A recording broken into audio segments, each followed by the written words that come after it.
Hello and welcome to this podcast with your very own host Niran. In this podcast today, we're gonna talk about my journey as a musician from my childhood up till now.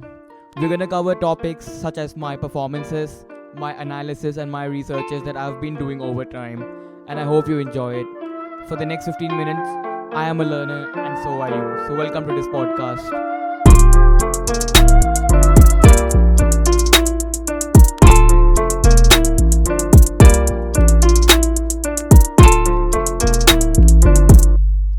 Well, that was the introduction. And now we can get straight into talking. So, in today's episode, we're gonna talk about my musical journey from my past, present, and future.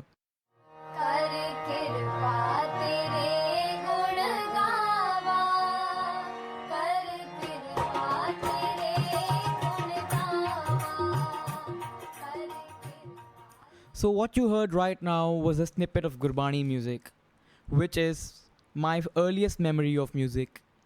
So, in Gurbani music, you would typically have a percussionist with the tabla and two harmonium players, out of which one of them takes the lead vocals. And that is what I did for the first 7 8 years that I started playing music. I played the tabla mostly, and towards the end of those 7 8 years, I started playing the harmonium and I sang as well. So, Gurbani music is a sort of devotional music that is sung in temples or at your homes as well. This is a type of music that was given to us by our gurus in our holy books. This form of music takes its basis from ragas, which are very prevalent in the Indian classical music structure. One of the rags that I'm exploring currently is known as Rag Sorat, and this rag has many Gurbani Shabads written in it in our holy scripture. And also, one more rag that I have just finished exploring is Rag Yaman. I can say that I have experimented with Gurbani music in a different way, where I have actually sung it using the guitar in a very Western pop kind of structure. I have performed a medley of 4 to 5 hymns, all from the Guru Granth Sahib. Now, after having played Gurbani music for a long period of time, when I went to study in India in a boarding school, that's when I was exposed to a big rock music culture, a big Bollywood music culture, a big folk music culture, and also a very massive pop music culture. And I believe that's where my musicality and the music that I listened to, the music that I performed immensely changed. That's when I think I had my first musical obsession with rock music and playing the rhythm guitar and being the lead singer of a rock band. So our rock band was known as Euphony, and the first piece that we ever performed was Your Love Is a Lie by Simple Plan, which was an amazing performance, and I played the rhythm guitar and sang as well. So in that performance, we were a band of 6 to 7 people, and with three singers, one lead guitarist, two rhythm guitarists, one bass guitarist, and one pianist. Um, and this was how we continued our music culture in India. And also, occasionally, we performed a lot of Bollywood music, a lot of pop music, and also sometimes in some events that were very important to the people of the country, we performed folk music for them as well. So I think with my musical obsession in playing with a band or playing the rhythm guitar in a rock band, I explored various different genres at the time, from in rock playing like normal power chords, and to pop when we played a lot of open chords, and in folk music where the chord structure was very different, because folk music of every culture comes from a general root. So you can say from northern India it can come from general class Indian classical music, whereas if you go to South India, a lot of music will be inspired by Carnatic music, which are two different styles of music that inspire many genres in the country.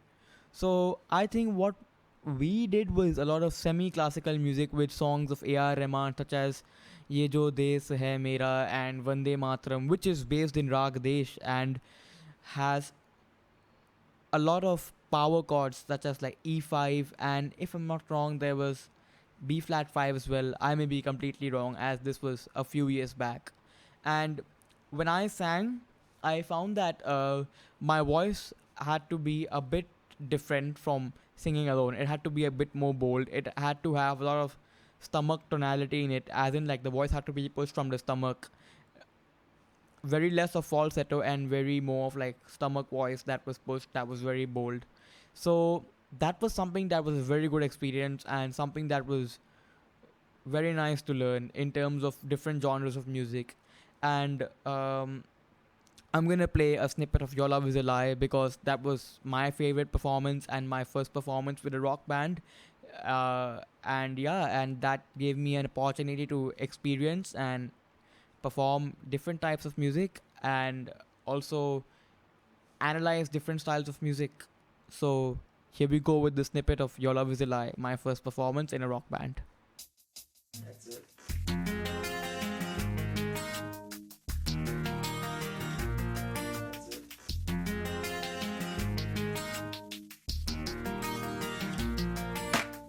I fall asleep by the telephone.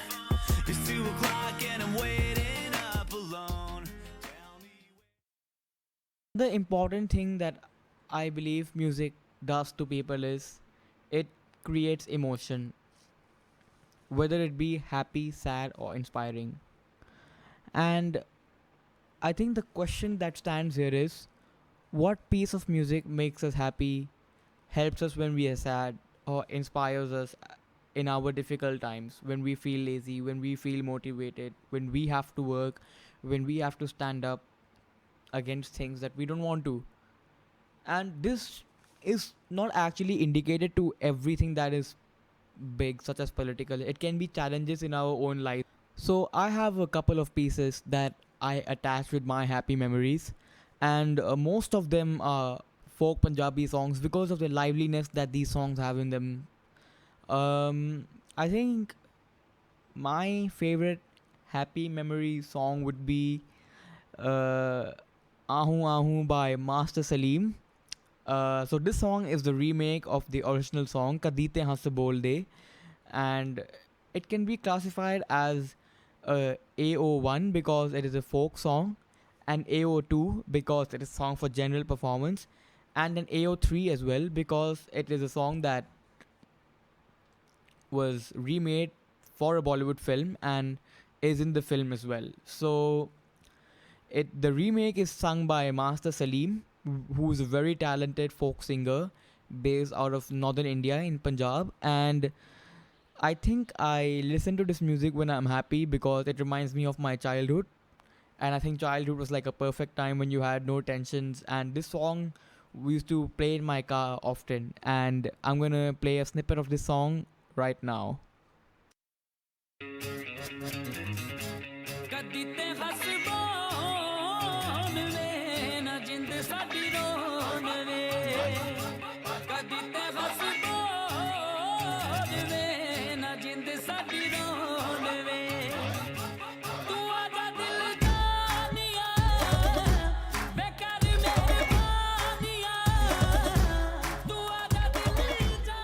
Well, I hope you like that song too.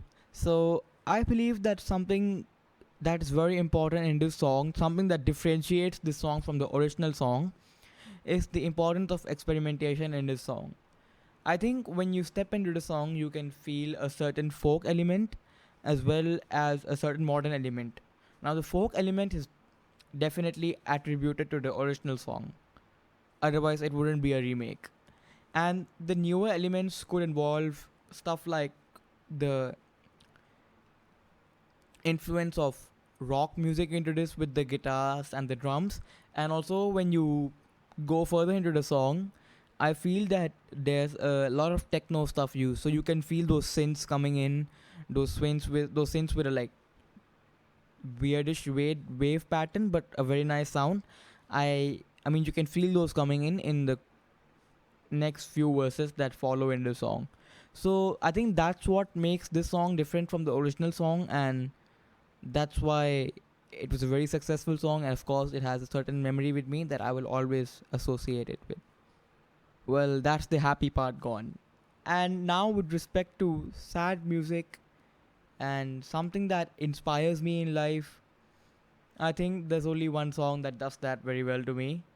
And actually, there are two songs, I'll say. And both of them uh, sung and performed and recorded and composed and written by the same group of people. And of course, everybody knows them, right?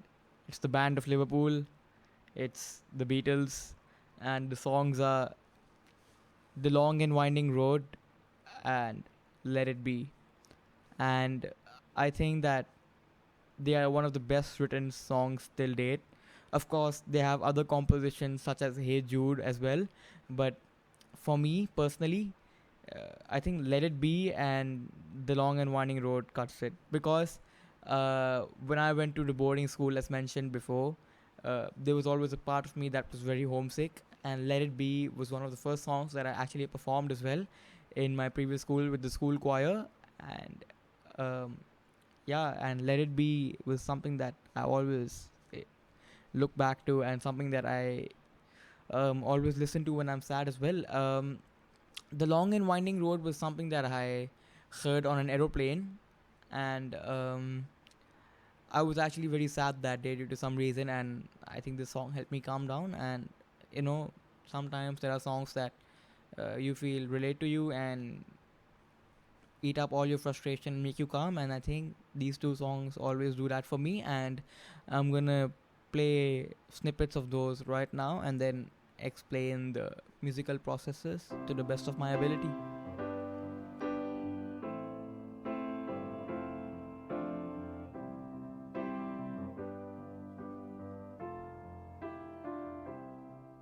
When I find myself in times of trouble, Mother Mary comes to me. The long and winding road that leads to your door will never disappear. Whilst Let It Be is a song that I covered on the guitar long back, and I'm currently doing it on the piano, which is an instrument that I'm learning and building muscle memory on, I have realized that the song is so accessible in terms of hearing it and playing it as well. Of course, I will never be able to play it like the original singers and the composers, but I think it's a perfect song for beginners with like triad chords and intervals of third forming a melody. Whereas a long and winding road is slightly on the harder side, and that's why it inspires me to work harder and one day maybe cover the song. And yeah, that's what I want to do in terms of these songs as well. When it comes to my current music role models, I'd say that I have four role models that I look up to every single day and I play music.